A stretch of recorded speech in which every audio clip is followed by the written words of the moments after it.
बिस्मिल्लाहिर्रहमानिर्रहीम। आज 2 अगस्त है और दिन है बुध का। आज सुप्रीम कोर्ट पाकिस्तान ने महफूज फ़ैसला सुना दिया है। अहम फ़ैसला था और महफूज फ़ैसला सुनाने के बाद chief justice Pakistan justice Umar Ata Bandial साहब के रिमार्क्स इंतहाई अहम थे। उनके वो रिमार्क्स क्या थे वो भी आपको बताता हूँ, लेकिन आज जैसे ही समाअत का आगाज़ हुआ तो अटॉर्नी जनरल पाकिस्तान ने जो बातें की वो भी आपके सामने रखता हूँ। लेकिन अटॉर्नी जनरल की बात सुनने के बाद चीफ जस्टिस पाकिस्तान ने वो महफूज फ़ैसला सुनाते हुए बताया कि जो फुल कोर्ट बनाने की इस्तदा है वो मुस्तरद की जाती है और उसकी वजूहात भी चीफ जस्टिस पाकिस्तान ने बताई। ये इंतहाई अहम था क्योंकि बहुत ज़्यादा कहा जा रहा था कि फ़ुल कोर्ट ही बनेगा, बल्कि यहाँ तक बातें हुई कि ख़ुद चीफ जस्टिस पाकिस्तान ने अटॉर्नी जनरल पाकिस्तान को ये कहा कि आप फुल कोर्ट की इस्तदा करें। और ये तासुर दिया गया शहर इक़्तिदार में बहुत तो नहीं, कुछ लोगों की तरफ से कि उनको कहीं से ये बताया गया है कि फ़ुल कोर्ट बनाने की इस्तदा जो की गई है वो फिक्स्ड मैच है। और चीफ जस्टिस पाकिस्तान ने ख़ुद ये बात कही है कि आप फुल कोर्ट बनाने की इस्तदा करें और मैं फुल कोर्ट बनाकर और मामला अगले चीफ जस्टिस पर छोड़ दूंगा, जस्टिस काजी फायसा पर, और मैं ये फ़ैसला नहीं दूंगा। ये बातें शहर इक़्तिदार में की गई। और आज की समाअत का दूसरा अहम पहलू ये है कि इससे पहले इमरान खान साहब का केस भी था, उस पर अलग से बात करूंगा, लेकिन आज की समाअत का दूसरा अहम पहलू ये है कि जस्टिस याहिया अफरीदी साहब बावजूद इसके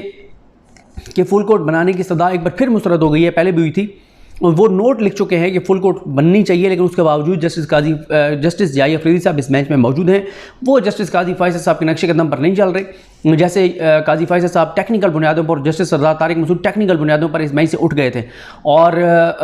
ये बहुत खुशाइंद है। मैंने एक वीडियो में पहले भी आपको ये बात बताई थी कि chief justice Pakistan justice Umar Ata Bandial साहब ने जो केसेस उनके सामने लगाए हैं इमरान खान के हवाले से, याहिया अफरीदी साहब ने सुने हैं, फैसले कर रहे हैं, ऑर्डर्स कर रहे हैं, ना तो वो जो है वो समाअत से इनकार कर रहे हैं, ना ही वो चीज़ ये कर रहे हैं कि फ़लाना फ़ैसला जब तक नहीं आएगा मैं बेंच में नहीं बैठूंगा, मैं अदालती काम नहीं करूँगा, मैं फ़ैसले नहीं करूँगा। बल्कि उनकी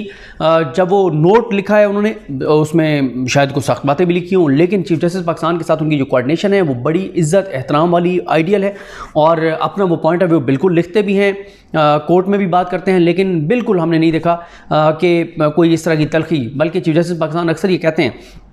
कि वो एक जज का नोट बड़ी उसको अहमियत देते हैं, एक जज को बड़ी इंपॉर्टेंस देते हैं, उसकी राय को इंपॉर्टेंस देते हैं, लेकिन ज़ाहिर है हर जज का अपना एक पॉइंट ऑफ व्यू है, उसके मुताबिक वो फैसले करता है और उसकी रीजनिंग देता है। तो ये बहरहाल एक अदालत के लिए एक अच्छी चीज़ है कि चीफ जस्टिस पाकिस्तान और याहिया अफरीदी साहब की ज़बरदस्त कोऑर्डिनेशन है और याहिया अफरीदी साहब कम अज़ कम वो हरकतें नहीं कर रहे, वो काम नहीं कर रहे जो कुछ जजेस कर रहे हैं, और वजूहात उसी शायद कुछ और हैं, फ्रंट पे कुछ और नज़र आता है। और काजी फायसा साहब के अपने करीबी लोग कहते हैं कि उन्होंने इसलिए इस बेंच से उठ गए हैं कि वो नहीं चाहते कि काजी फायसा साहब नहीं चाहते कि उनके एस्टैब्लिशमेंट से तल्लुकात ख़राब हों, और जो इलेक्शन वाले मामले में भी उन्होंने समाअतों से रोका था, वो भी क्योंकि वो चीज़ हुकूमत के हक़ में जा रही थी। तो ये सारी सूरत हाल आपके सामने है। खैर, आज 12 बजे समाअत होनी थी, 12:10 पर जजेस आए और जैसे ही आए तो अटॉर्नी जनरल पाकिस्तान ने कहा कि वो कुछ कहना चाहते हैं। उन्होंने कहा कि कल जो फैसल सिद्दीकी साहब ने उन्होंने दरख्वास्त दी थी फुल कोर्ट की, उसके बाद उन्होंने अटॉर्नी जनरल पाकिस्तान मंसूर उस्मान आवान साहब ने कहा कि तमाम हम एश्योरेंसेस देते हैं कि मुल्ज़मान को तमाम सहूलियात दी जा रही हैं, उनको फैमिली से मिलवाया जा रहा है, तमाम जो है उनको मर्ज़ी का वकील करने का हक़ दिया जाएगा। ये जो 102 लोग हैं ट्रायल कोर्ट मिलिट्री की तहवील में, एविडेंस रिकॉर्ड किया जाएगा, तफसीली वजूहात दी जाएंगी, और उन्होंने कहा कि उम्र कैद नहीं होगी, सज़ाए मौत नहीं होगी। और उन्होंने कहा कि कल एक वाक़े का जिक्र किया लतीफ़ खोसा साहब ने कि एक मिलिट्री कोर्ट की तहवील में मौजूद एक मुलजिम को एक मजिस्ट्रेट के सामने पेश किया गया बयान के लिए, तो उसकी हालत बहुत ख़राब थी, वो अपने वहाँ पर खड़ा नहीं हो सकता था, उस पर तशद्दुद किया गया था। तो उसने जो है मजिस्ट्रेट ने कहा कि मैं इसका बयान कैसे रिकॉर्ड करूँगा, इसको ले जाएं, मैं इस हालत में इसका बयान नहीं ले सकता। तो अटॉर्नी जनरल बार इनकार कर रहे हैं, वो कह रहे हैं ऐसा कोई वाक़या नहीं हुआ। अगर किसी और FIR में पुलिस की हिरासत से कोई कैदी इस तरह से आया है और उसके साथ उसका मामला ऐसा था तो वो एक अलग बात है, लेकिन मिलिट्री कोर्ट के 102 लोगों में से किसी के साथ ऐसा सलूक जो है वो नहीं किया गया। उसके बाद मिसट्रीट नहीं किया जाएगा, कोई इनह्यूमन सलूक नहीं किया जाएगा, उनकी सेल्फ़ रिस्पेक्ट और डिग्निटी का ख्याल रखा जाएगा। और उन्होंने कहा पूछ सकते हैं, एक आपके सामने एक वालिद मौजूद हैं जो जिनके वकील हैं सलमान अकरम राजा साहब, मिलिट्री कोर्ट की तहवील में जो एक मुलजिम है उस मुलजिम के वालिद के वकील सलमान अकरम राजा हैं, इनसे पूछ लें कि वो किस हालत में हैं। फैमिली से रब्ता भी हमने कराया है। और जो सिद्दीकी साहब ने कहा कि अदालत का फ़ैसला जो है वो ये नहीं मानेंगे, तो हमने जो आपको यकीन दहानी जो कराई हैं वो हम मानेंगे, कोई खिलाफ वर्जी नहीं करेंगे। मेडिकल सहूलियात दी जा रही हैं, अगर किसी के साथ मिसट्रीट किया जाता है तो वो कमांडेंट ऑफिसर को रिपोर्ट कर सकता है, फौरी एक्शन होगा। तो ये सारी बातें हैं। उसके बाद उन्होंने चीफ जस्टिस पाकिस्तान ने कहा कि हमने आपको सुन लिया है और हमने आपस में भी डिस्कस कर लिया है। फैसल सिद्दीकी साहब को बुलाया गया रोस्टम पर, उनकी बहुत तारीफ़ की गई कि वो प्रोफेशनल हैं, उनकी स्किल्स की तारीफ़ की गई, इंसानियत के लिए उनकी सर्विसेज की बात की गई, जैसे वो बहुत से इंसानी हकूक़ के मामलात में या इस तरह के जहाँ पे भी ह्यूमन एंगल होता है इन केसेस में अदालत के सामने आते हैं। तो चीफ जस्टिस ने कहा कि मैं ज़ाती तौर पर जानता हूँ कि बहुत से केसेस में आप हेल्पलेस लोगों की आवाज़ बनकर आए, उनकी मदद के लिए आए और आपकी जो कंसर्न्स थी कि क्यों फुल कोर्ट बननी चाहिए, हम उस कंसर्न को सराहते हैं और इसलिए हमने इस दरख्वास्त को बाकी दरख्वास्तों की तरह ऐसे नहीं मतलब, लेकिन इसको हमने बड़ी तवज्जो से सुना,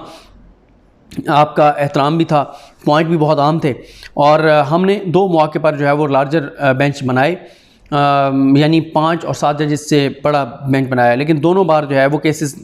वो बेंच नहीं चल सके और इस वक्त वैसी छुट्टियाँ, कुछ जजेस काम कर रहे हैं, एक साइकिल चल रहा है। दर हकीकत कुछ जजेस पहले से ही छुट्टियों पर थे, उनको भी वापस बुलाया गया इस केस के लिए और कुछ जजेस अभी ज़ाहिर है मुल्क से बाहर भी हैं और ये जो जजेस इस वक्त केस सुन रहे हैं ये भी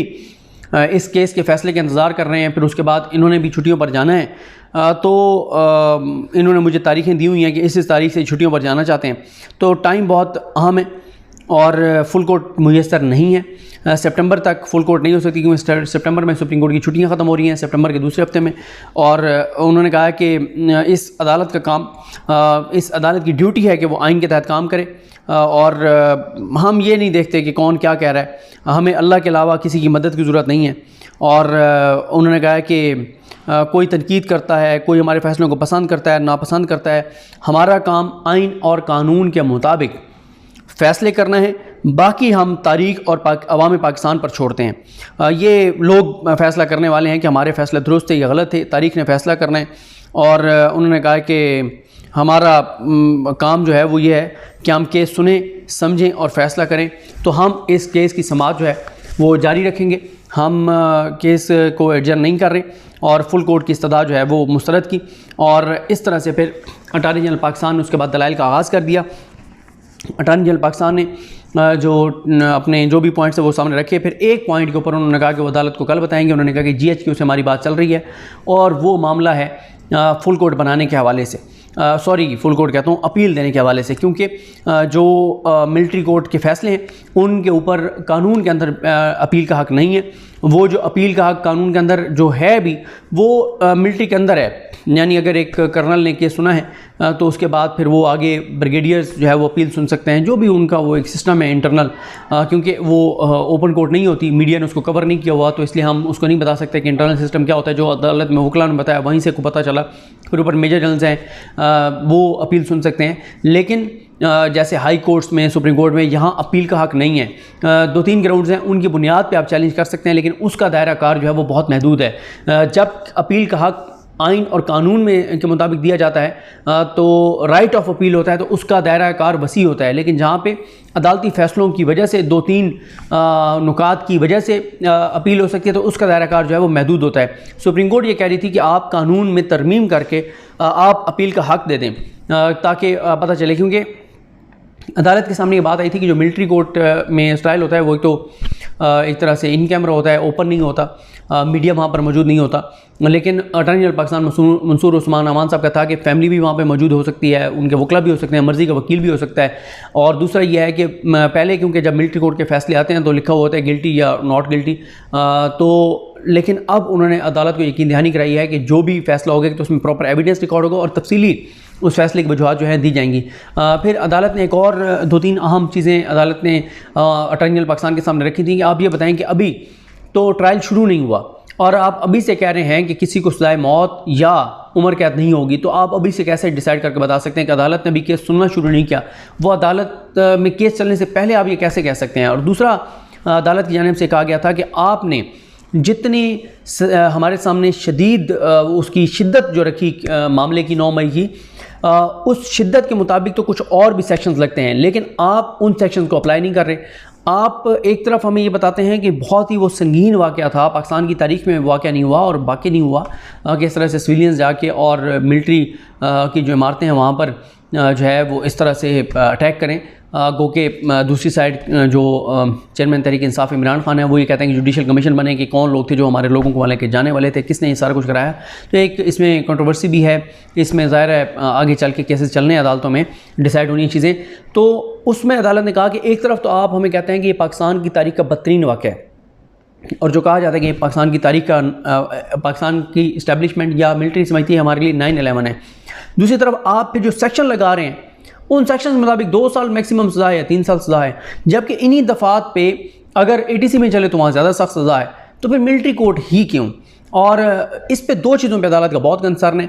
एक इसी पे 3 चीज़ों पे, एक अपील करना होना कि अपील का राइट नहीं है, दूसरा अदालत का ये कि भाई आप जितनी शदीद आप हमें मामला बता रहे हैं उसके मुताबिक तो सेक्शंस कुछ और भी जो है वो इसके ऊपर लगते हैं, और लेकिन आप हमें कह रहे हैं कि नहीं वो सेक्शन हम नहीं लगाएंगे, हम सिर्फ मैक्सिमम 2 साल या 3 साल सज़ा देंगे। तो अभी आप ये कैसे कह सकते हैं जब अभी ट्रायल शुरू ही नहीं हुआ। तो बहरहाल फुल कोर्ट बनाने की इस्तदा जो है वो मुस्तरद हो गई है, केस स्टार्ट हो गया और अब देखें चीज़ें किस तरह आगे बढ़ती हैं। मुझे अपनी दुआ में याद रखें। अल्लाह करीम हम सब का हमें नासर हो। अल्लाह हाफ़िज़।